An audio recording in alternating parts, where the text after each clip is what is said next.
to my new video guys and my YouTube channel guys. Today friend we are going to talk about the how can we solve Bluetooth network problem in our Redmi phone. Friends, you want to solve guys your Bluetooth network problem. So how can we solve Bluetooth network problem in our Redmi phone? Today I will show you in this video guys.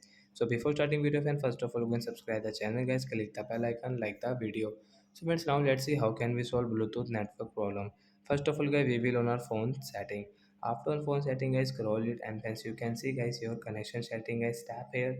Again scroll guys, click on this reset setting, and once you can see Bluetooth setting we will tap here to solve. So once you can see guys this type of notification means draw your pattern. So once you have pattern lock, you have your password, and you have fingerprint lock, so you can use it. So that guys we have to draw our pattern and password. So guys we will draw our pattern, and guys okay, tap here. So guys you can see guys your setting has been reset, means your Bluetooth problem has solved, and guys you can use your Bluetooth setting without any problem guys. After that guys, you have any problem in your Bluetooth setting, so guys take out your screenshot of your phone model number, send me in comment section, I will check, I will help you. And guys now you can use your Bluetooth setting, you can connect any device.